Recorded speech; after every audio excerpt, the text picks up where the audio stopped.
கைவிட மாட்டார், என் இயேசு கைவிட மாட்டார். மார்போடு என்னை அணைத்திடுவார். விலகிட மாட்டார், என் இயேசு விலகிட மாட்டார், என்றும் என் துணையாய். Praise the Lord. Hallelujah. கர்த்தருடைய பெரிதான நாமம் மகிமைப்படட்டும். இந்த நாளிலே ஆண்டவர் அனுமதித்த ஒரு மிக முக்கியமான சாட்சி. இன்றைக்கு ஆண்டவருடைய நாமம் மகிமைப்பட ஆண்டவர் சகோதரர் இவாஞ்சலிஸ்ட் டீச்சர் பிரதர் ஆண்ட்ரூவை நம் மத்தியிலே அழைத்து வந்திருக்கிறார். சகோதரர் ஆண்ட்ரூவும் நானும் 2002 இணைந்து நாங்கள் அநேக கிராமங்களிலே போய் ஊழியம் செய்து கொண்டிருக்கிறோம். நெருங்கிய அந்த அன்பிலே ஐக்கியப்பட்டு தேவனோடு உறவாடுவதிலே நாங்கள் ஐக்கியப்பட்டு பல ஆண்டுகளாக ஊழியம் செய்து வருகிறோம். The significance and importance of this testimony is to glorify our Lord Jesus Christ. இப்பொழுது கடந்த ஆண்டு திடீரென்று அவருக்கு ஒரு மிகுந்த பலவீனம் ஏற்பட்டு he was not able to speak. அவருடைய வோக்கல் கார்டில் சில பாதிப்பு ஏற்பட்டதுனால பல நாட்கள் அவரால் பேச முடியாமல் இருந்தது. உடனே underwent the surgery. சர்ஜரியில் அவருக்கு பயாப்சி எடுக்கும்போது த்ரோட் கேன்சர். இந்த வார்த்தை சங்கீதம் 118:17 சொன்னேன். ஹல்லேலூயா. அப்புறம் ரோமர் 8:11 சொன்னேன். ஆண்ட்ரூ, நம்ம 2 பேரும் மறுபடியும் சேர்ந்து ஊழியம் பண்ணுவோம். ஹல்லேலூயா. You will be a very powerful testimony for the kingdom glory in various places அப்படின்னு சொல்லி இப்ப அதே போல அந்த ஆண்டவர் சொன்ன வார்த்தை முதலாவது அவர் டெஸ்டிமனியை இங்க சொல்றதுக்கு வந்திருக்கிறாரு.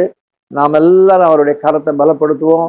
இப்பொழுது முழுமையாய் அன்று அவர்களை ஆவியானவர் அபிஷேகம் பண்ணி இந்த நாளிலே தேவன் அவரை எடுத்து பயன்படுத்துவாராக. நாம் எல்லாரும் அவருக்காக ஜெபித்து கொண்டிருப்போம். ஹல்லேலூயா. ஆண்டவர் நாமத்து மகிமை. அந்த இடத்துல அண்ணன் அடிக்கடி அண்ணனோட கான்டாக்ட் பண்ணுவேன். அப்படிப்பட்ட சூழ்நிலையில நாங்கள் என்ன பண்ணோம், ஒரு நாள் ENT போனோம். அவரு டெஸ்ட் பண்ணிட்டு அந்த வோக்கல் கார்ட் பேசுற இடத்துல ஒரு சின்ன வீக்கம் இருக்கு, அதை நம்ம ஸ்கேன் பண்ணி பார்த்தாலும் தெரியும் அது என்ன ப்ராப்ளம்னு. நானும் ப்ரேயர்ல உட்காந்துட்டேன். அப்போ சொன்ன மாதிரி ஹோமியோபதி ஒரு டாக்டர், அவர்கிட்ட ஒரு கன்சல்டேஷன் எடுத்தேன். அவர் என்ன பண்ணாரு, அது என்ன கட்டின்னு தெரியல, அது சாதாரண கட்டியா இருந்தா என்னுடைய ட்ரீட்மெண்ட்டுக்கு சரியாயிடும். ஆனா அது கேன்சர்ஸா இருந்துச்சுன்னா அதை கட் பண்ணி ஆப்ரேட் பண்ண பிறகு தான் நமக்கு தெரியும். அப்போதான் நான் ட்ரீட் பண்ண முடியும். ஆனா இப்போ நான் என்ன பண்றேன், கொடுக்குறேன்னு அவர் 1 மாசம் எனக்கு ஹோமியோபதியில ட்ரீட்மெண்ட் கொடுத்தாரு. அப்புறம் ஒரு நாள் வீட்டில் நான் உட்கார்ந்துட்டு இருந்தேன், ரொம்ப இருமல். அந்த ஹோமியோபதி தான் எடுத்துட்டு இருந்தேன். திடீர்னு என்ன ஆயிடுச்சு, என் தலை சாஞ்சிருச்சு. என் ஒய்ஃப் பக்கத்துல இருக்காங்க, என்னுடைய தங்கச்சி பையன் இருக்கேன். 2 பேரும் ஒரே கத்த ஆரம்பிச்சிட்டாங்க. அப்படியே ஃபைட் ஆயிட்டேன். அப்புறம் டக்குன்னு கொஞ்ச நேரத்துல சரியாயிட்டேன். நீ என்ன விசுவாசிக்கிறாயா? இந்த சூழ்நிலையில நான் உன்னை சுகப்படுத்துவேன், உன்னை மறுபடியுமா உனக்கு குரலை கொடுப்பேன், இதை விசுவாசிக்கிறாயான்றதான் எனக்கு இப்போ பெரிய சேலஞ்ச் ஆயிடுச்சு. ஆனா என்னால் சொல்ல முடியல. பயம், ஒரு மாதிரி எனக்குள்ள ஒரு பெரிய குழப்பம். ஏடாது அப்படியே ஆயிடுமா, வாய்ஸ் வராம போயிடுமா அப்படின்னு ஒரு பெரிய குழப்பத்துல இருந்தேன்.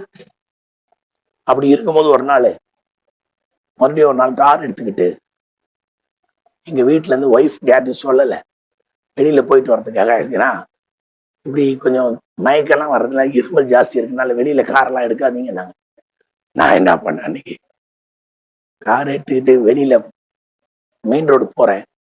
போகும்பொழுது எங்க வீட்டுல இருந்து ரைட்ல கட் பண்ணா கொஞ்சம் தூரம், இந்த இங்க இருந்து ரைட்ல கட் பண்ணா ஒரு பாதி தூரத்துல மெயின் ரோடுனா அது ஹெவி டிராஃபிக் இருக்கிற, பயங்கர டிராஃபிக் இருக்கும். அது ஒரு இது இருக்கு, சிக்னல் இருக்கு.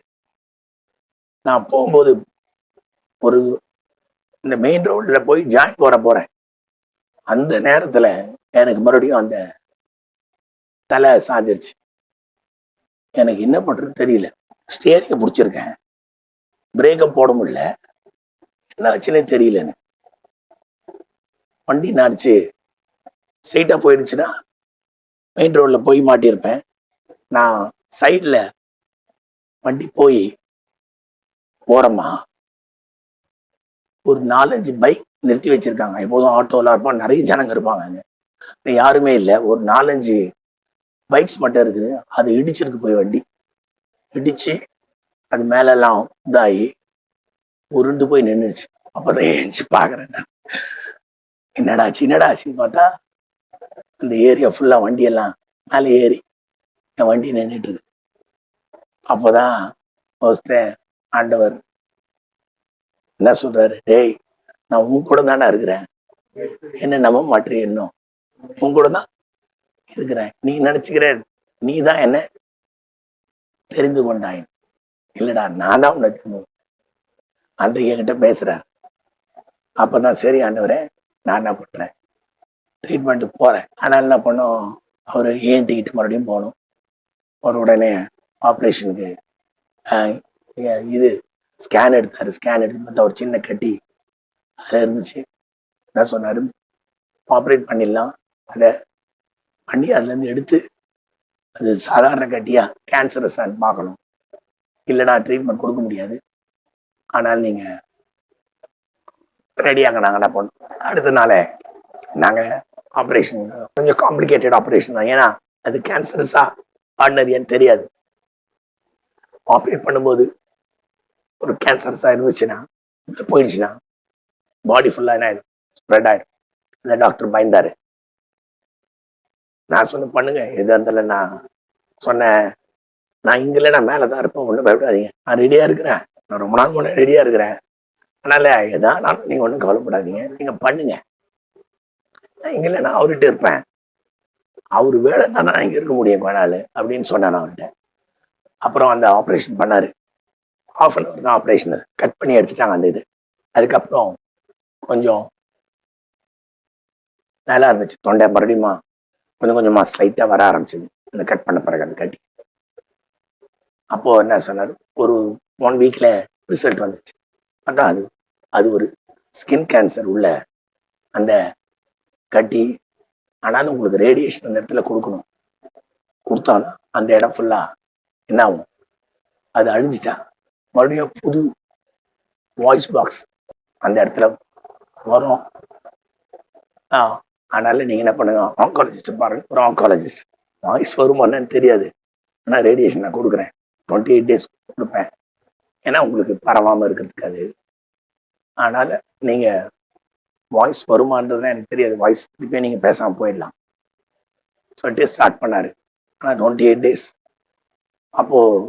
அப்போதான் எனக்கு தெரிஞ்சது, ஆண்டவர் நம்மளை ஹாஸ்பிட்டல் கொண்டு போறதுக்கு, இதுவரைக்கும் நம்ம ஹாஸ்பிட்டலில் போய் ஜோம் பண்ணி ரொம்ப நாள் ஆச்சு, பேஷண்ட்டை பார்த்து ரொம்ப நாள் ஆச்சு.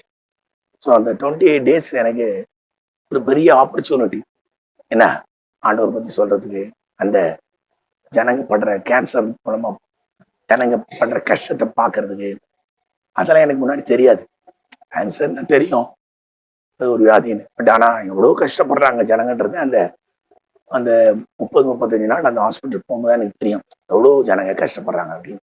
நானும் எங்கள் ஒய்ஃபை போய் பார்த்து அந்த ட்ரீட்மெண்ட்டை முடித்தோம்.